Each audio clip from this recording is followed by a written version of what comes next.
guess what? The Brooklyn Nets, ladies and gentlemen, are a basketball team that is playing good defense. A team that has, I think, over the last 3 games, like a 96.5 defensive rating. Yeah, congrats. You beat the Rockets. Very impressive 3-game win streak.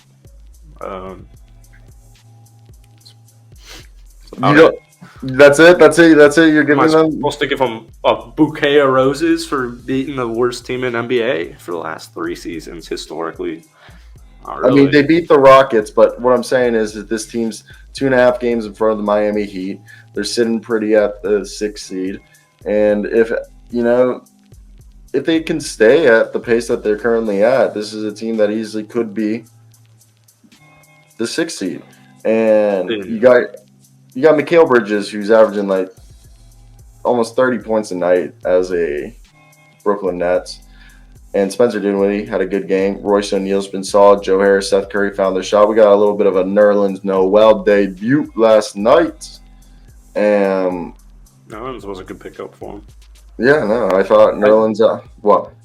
It's just it's just not happening. I don't even think their future is Cam Johnson and Mikal Bridges. Mikal Bridges is somebody.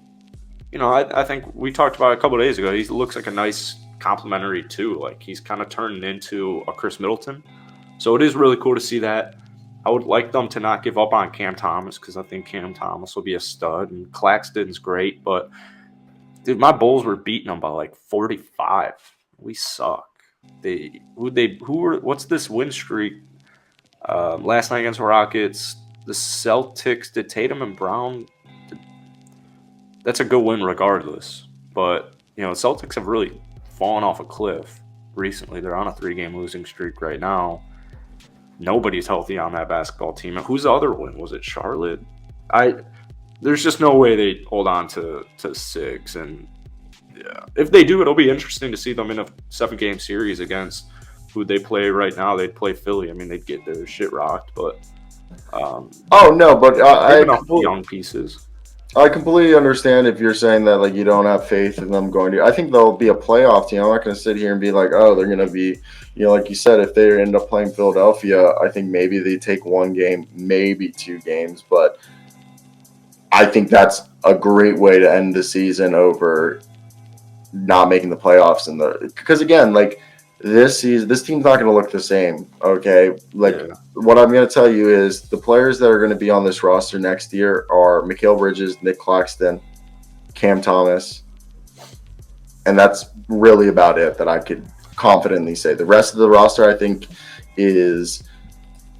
could be anywhere, and not that they're bad players. No, it's just that this team is probably right now figuring out who's a leader, who's a culture setter, who's somebody that they believe. Obviously, Mikal Bridges is the guy that they're going to build around.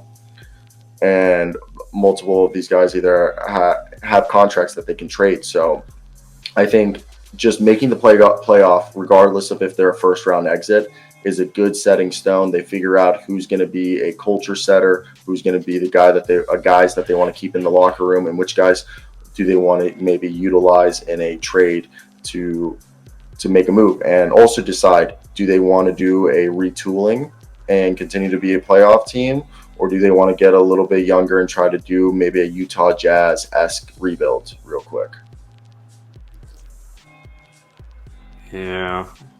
I mean, I guess they recouped some of their picks, but there's just, when you have 2 Hall of Famers on your team and at various points in the season, you're arguably top 3 undisputed best team in the East. Your team gives you 34 and 24 lead. This team won't even be in the first round, unfortunately. So I have faith that Jacque Vaughn's a good enough coach. I just feel like you look at here, the reason why I believe that this team will be a 6th seed is impressively enough. Sean Marks, people won't give him enough credit. He did a great job. He did a great job at the players that he acquired. He acquired as many 2-way guys. The guys that he acquired were mainly guys that, except for the exception of, Cam Johnson and 1 or 2 other guys, most of the guys that they traded for were 2-way players, all right? Guys who could play both ends of the floor.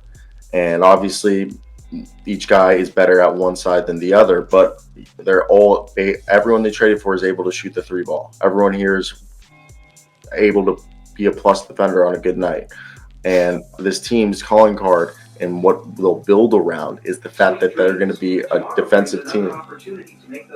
This team is fucked. I don't get this love for the Nets. They've beaten Charlotte, the Celtics, but they've beaten Charlotte and the Rockets. Here's their remaining schedule. And first off, Miami is rising, and they're going to be the 6th seed. They play the Bucks, the Timberwolves, the Nuggets, the Thunder, the Kings, the Nuggets, the Cavs, the Heat, the Magic, the Rockets, the Hawks, the Jazz, the Timberwolves, Pistons, Magic. They'll win 5 games, and it'll get you in the play-in. And they're going to lose in the play-in. And it will be Sean Marks, what the hell did you do? Joe Tsai, what the hell did you do? Because you had 3 Hall of Famers on your team, and now you just lost in the play-in.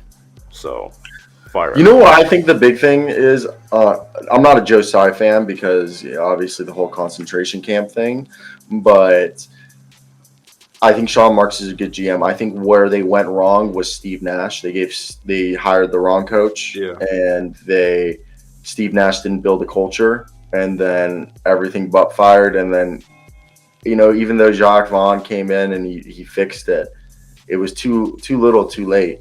They should have fired Steve Nash when James Harden was traded. Yeah, I agree. Yeah, and I think Sean Marks has done what a general manager needs to do: protect the assets and recuperate assets when trading away a player, as well as providing his coaches with the best players that he can provide them with. And I think he's done that. His job is roster construction, and he's constructed the roster. I think the execution from Steve Nash is what failed this team and is what made James Harden, Kevin Durant, Kyrie want to leave, even though Jacques Vaughn was awesome and did everything. It's just 3 years all just accumulated into this season that it couldn't be, And the crazy part is that it showed how good this team was, that with all the tumultuous last 4 months that this franchise faced, they were still the best team, arguably one of, if not the best team in the NBA when Kyrie and Kevin Durant were both healthy. Yeah, I agree with that part, but yeah, I fully disagree. I wonder what Nets fans are thinking. I'd love to hear from some Nets fans because I have no idea why Sean Marks would still have a job, but you're just a Sean Marks hater. Well, once again, he had 3 Hall of Famers and did nothing with them. So everyone wanted to go. LeBron only won 2 rings in Miami. In how many years? 4.